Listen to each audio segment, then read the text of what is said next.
Good morning, my loves. Welcome back. So it is Sunday, and what do we do on Sundays? We're talking about the week ahead. Now, this coming week is full of, maybe not surprises, but full of all kinds of aspects. We have literally all the aspects present, and Pluto is a main player here. Pluto is ruling this week. Of course, there are other aspects that are important. Also, we have a Chiron retrograde starting at the end of the week. But yeah, for me, Pluto stood out. But before we get into the week, let's talk about today, because today is Sunday and it is the Sunday of Sundays. It's the second full moon in Capricorn this year, this month, and if you want to know what exactly this means, you can watch the video, or maybe you already watched the video that I did about this particular full moon. But let's just take a moment for this moon, because this moon is a finale, shall we say? Finale? What language is that? Italian? Finale? I don't know. But it is a culmination. Something is coming to a head, coming to an end, coming to some kind of conclusion, solution. We are reaching a point where I wouldn't call it the fork in the road, but it is clear that a certain part in our life, a certain area in our life is now changing. It's not even like about, should this change? Can I change it? It is, right? You're in the process. You started the process of changing. It's not just a mental thing. Like you physically started the process of changing it. Capricorn, right? 29 degrees of Capricorn. That's where this moon is. And it's not going to happen overnight, at least not for most of us. The process is still processing. In a way, process is underway, right? In a way where we go through the stages. However, I believe you will not be able to stop that process and to go back to where you were. We had two full moons in Capricorn. I would guess you probably still remember what happened at the beginning of the month in your life. Where were you at? What was discussed? What were you going through? What was the topic during the last full moon in Capricorn? I'm very clear what the topic was for me. Where are you at now?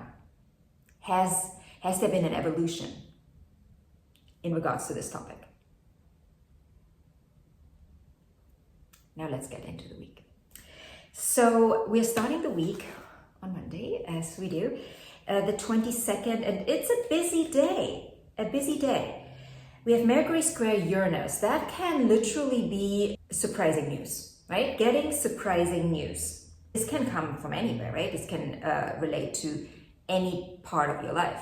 There's some kind of blockage, but at the same time also you want to push through it. And it could also relate to some kind of weakness or perceived weakness that we have. But a square particularly is trying to teach you that the limitation or the perceived limitation can be overcome by changing your view and also changing maybe direction, going about things a different way.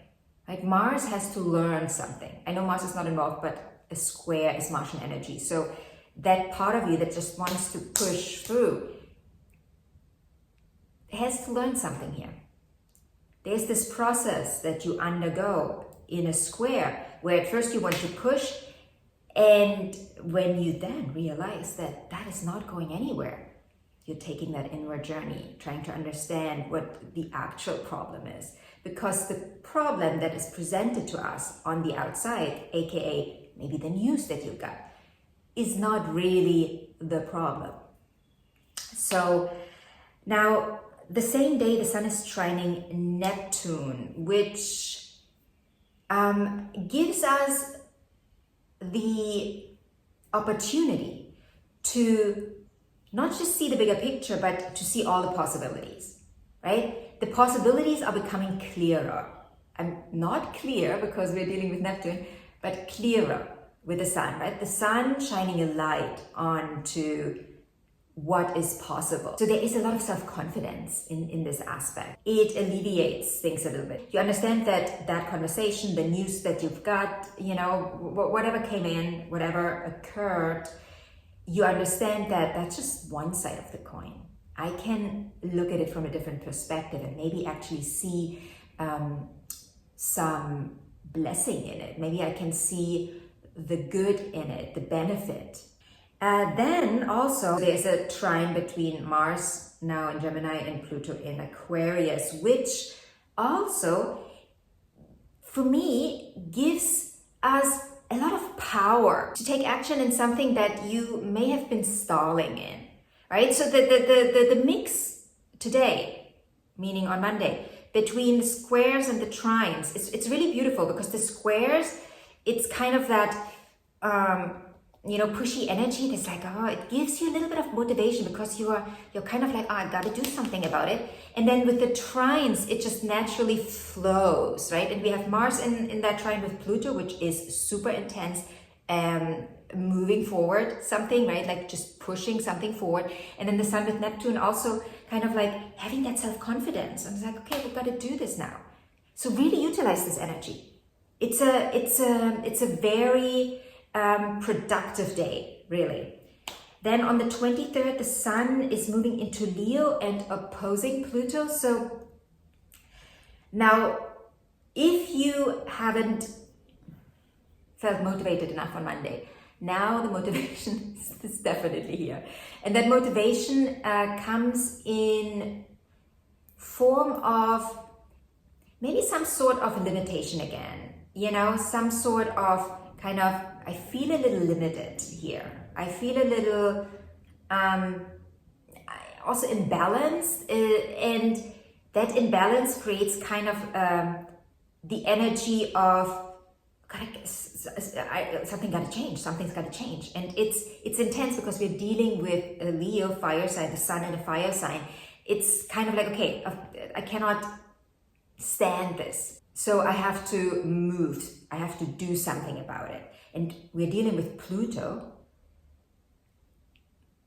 the unconscious kind of understanding of the soul's evolution, and then the sun, the conscious understanding of what I want in this 3D reality, coming together in an opposition, which is, you know, it shows you a little bit of your limitation, but it mainly shows you, you know, where you're imbalanced. And in order to find your footing, find your balance, be more of yourself, your wholeness, can't really, you always can deny, obviously, but you know, you see it right in front of you and you're like, oh, okay, that's the other side.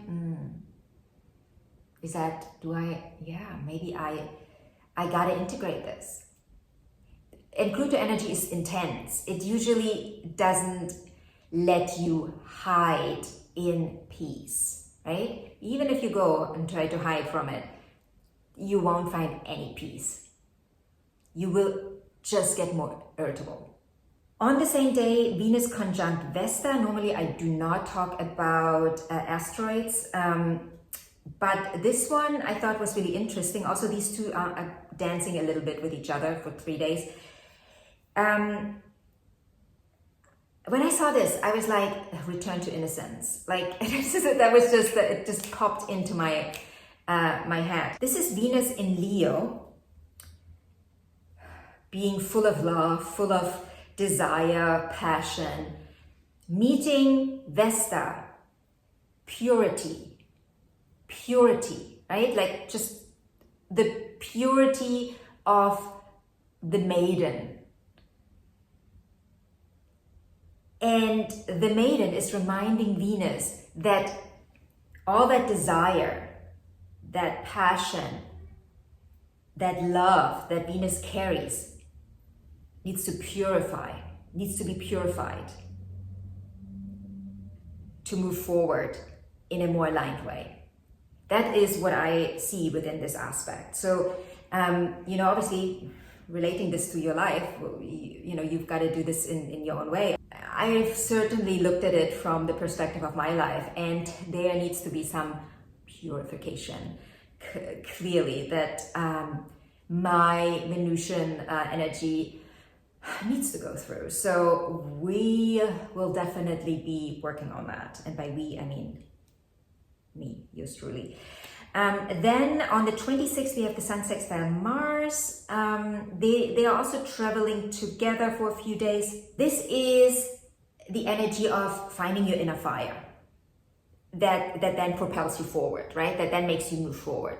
I love these two together. Oh, I love these. I love these two together in a sextile, in a square. Well, the square is a little dicey, but it makes you move. I also like these two in a conjunction. I have that in my personal chart. I have them in a conjunction. This is really energy that just, you know, you can't stop. You gotta move. You gotta do something. This is not a passive energy. This is action.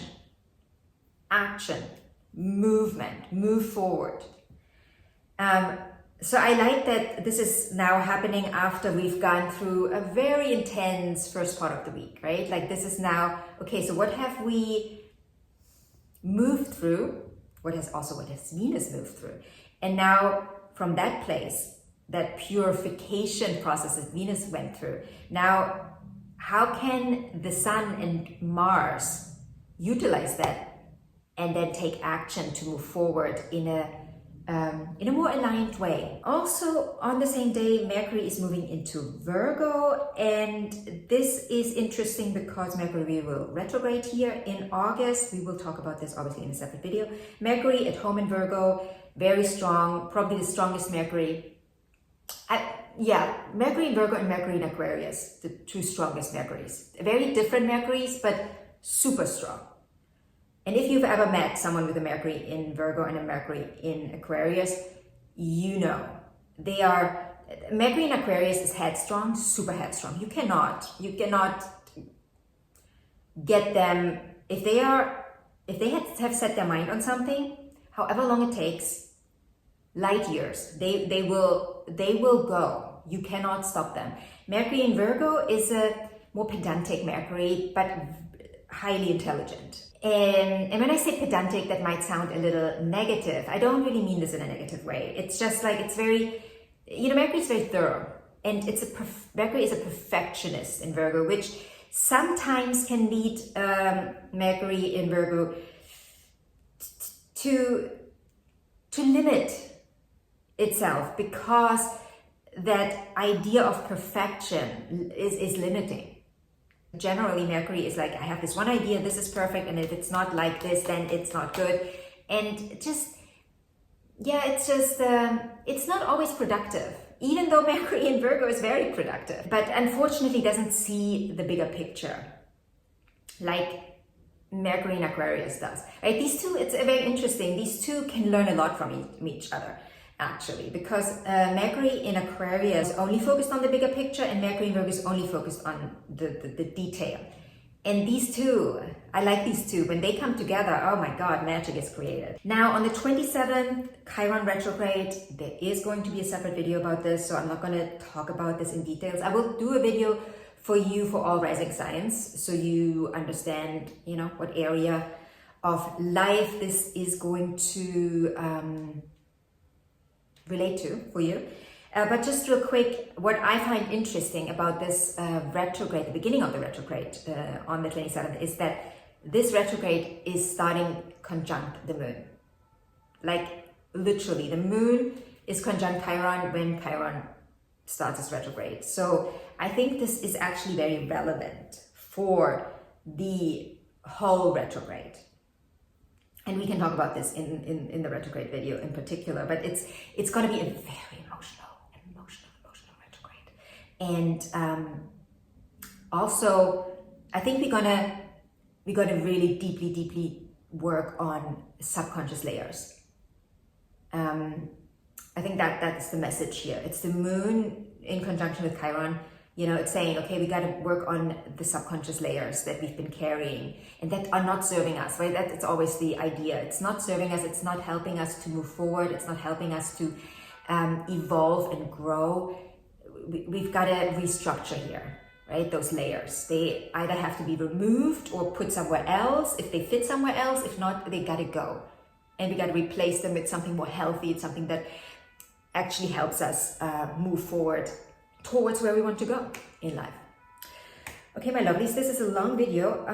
I wish you a wonderful week. If you want a personal reading, audio recording, please click on the link in the description box and you can book your reading and recording there. Anything else, any questions, please, as always, feel free to ask in the comment section. And yeah, have a wonderful week. I'll talk to you later.